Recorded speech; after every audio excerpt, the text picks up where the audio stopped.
Hey guys, today I'm gonna do a review of Devilman, the Classic Collection Volume 1 by Go Nagai.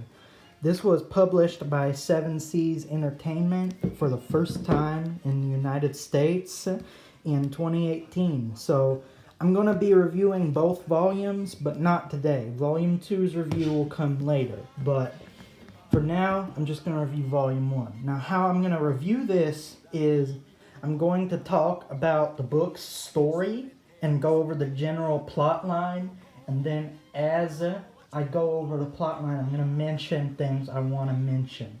And yeah, that's all you need to know. So let's dig right into this volume.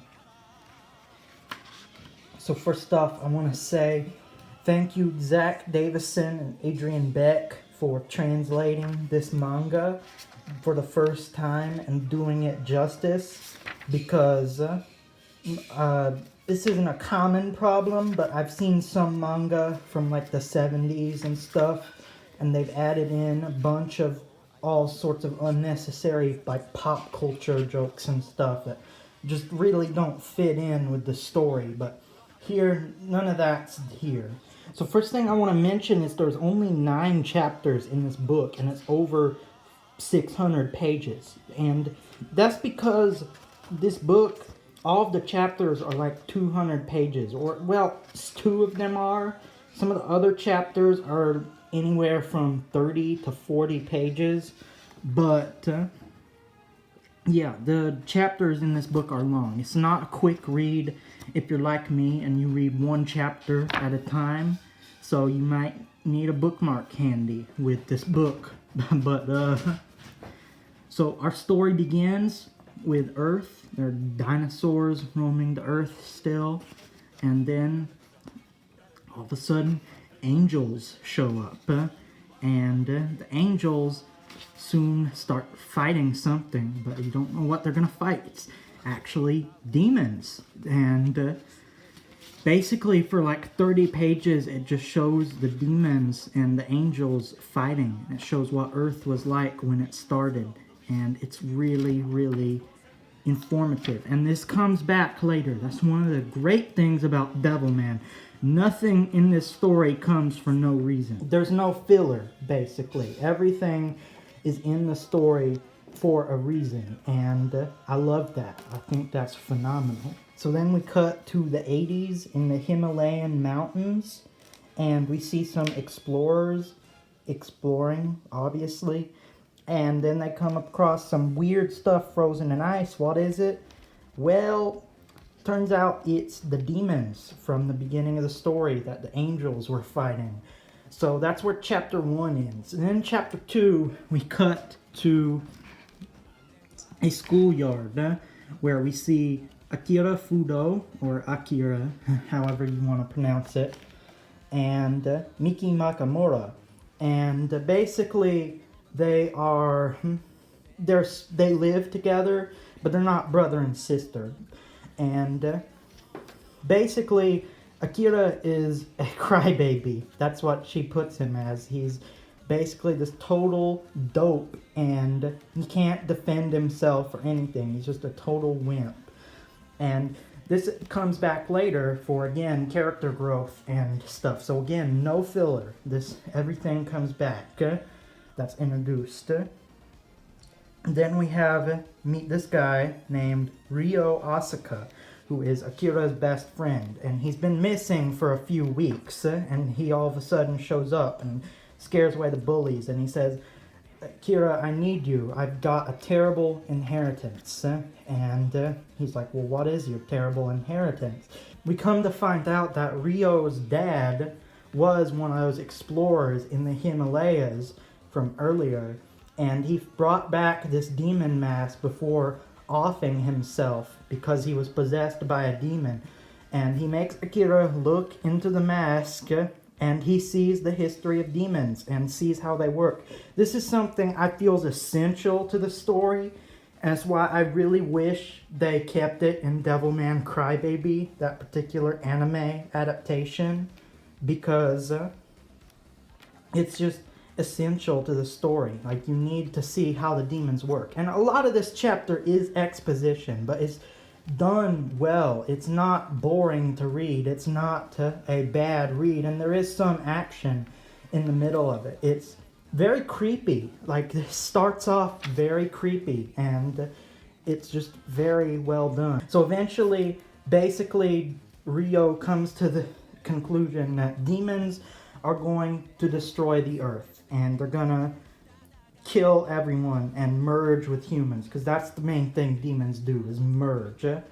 And Akira needs to merge with a demon to become a Devilman, which is a demon possessing a human, but the human still has their soul intact, and they just have the powers of a demon. So basically, he's asking his friend to give up his humanity so he can save the earth. But at first, it seems like he's doing it for the good of the world, but later on, again, this comes back. One of the things that's really important to note is that Ryo is not a good friend. And I'm not going to spoil why until I get to volume 2, but he's not a good friend to Akira. And it's very important to note that. He's a very cruel, unsympathetic character. And basically, what happens is Akira gets possessed by Amon, one of the most powerful demons of them all, and becomes Devilman. Yep, and this is where the story really begins. So it has a really long origin, but it's a very good one. Then what happens is it becomes a superhero story, a monster of the week type story. At first, he fights this demon bird named Cyrene, and then he fights G-Man, and a lot of stuff happens, and it's very disturbing, very ultra-violent, not for the faint of heart. But, again, the violence is there for a reason. It's not just violence for the sake of violence. And it also shows how demons affect the world and how they're going to destroy the world, because there's another character who lives with Miki, and Akira is Tare. And Tare has this friend whose parents abuse him, and unknown to him, his parents are actually demons. And then they kill him. They just murder this kid, and it's really graphic and disturbing. But again, it's here for a reason. Nothing is filler, and I can't repeat that enough. So if it seems like something is going nowhere, trust me, if you read the whole manga, it's gonna go somewhere. And I'll be honest, G-Man is most terrifying of all to me. He's this giant turtle who eats people, and then when he eats them, their souls become a part of his shell, and they're crying and saying how much they want to die and how much misery they're in. It's extremely disturbing, and quite frankly, the anime version made me have a bit of a meltdown, because it's just so damn disturbing. Again, this is not a story for the faint of heart, but if you can take it, it's really worth it. Basically, that's where the story ends here. Now, I bet you're wondering two things. Number one, where is the story going to go from there if it's just a monster of the week sort of thing? Well, that's what volumes 2 is for. Number two, the rest, I bet you're wondering, what the hell is the rest of this book then? There's a lot of this book. Well, see, this book isn't just Devilman. See, Devilman was a 5-volume series back in Japan, and there was a companion volume of sorts called Shin Devilman made after the original manga.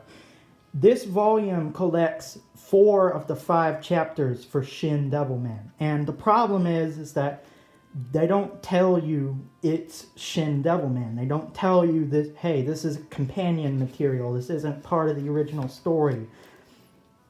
So my problem is Shin Devilman isn't a simple companion in that it adds new adventures. It does add new adventures, but it's a time travel adventure about demons going back to the past and Ryo and Akira having to stop them.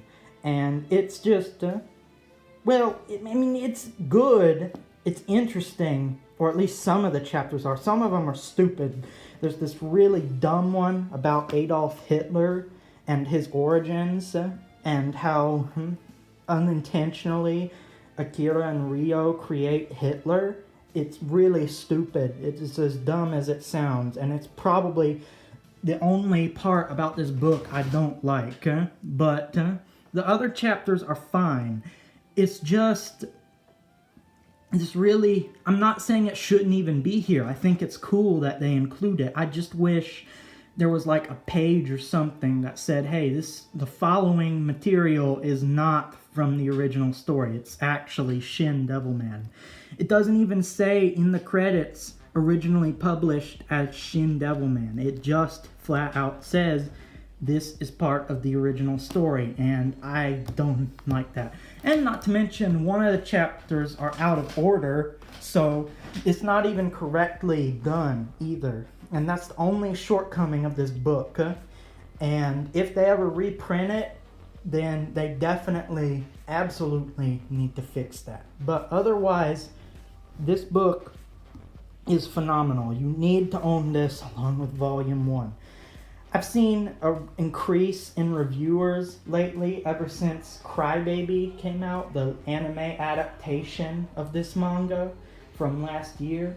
I saw a lot of anime YouTubers and even cartoon YouTubers accusing this manga of being outdated or some crap, or oh, the story's rushed or some stuff. And while the anime, I do have my problems with it, don't criticize the original story. And I don't mean to sound like a fanboy, but if you're gonna criticize Crybaby, don't bring the original story in with it. Because I'm not gonna name names, but I saw a video of a pretty popular channel who was essentially trashing this manga and saying how it should essentially be forgotten just because stuff inspired by it has come out later. And you know what? I think that's total bullshit, because this manga is important. This isn't just one of the most important manga ever made. This isn't one of the just greatest comic books ever made. This is easily one of the best pieces of Japanese literature from the 70s,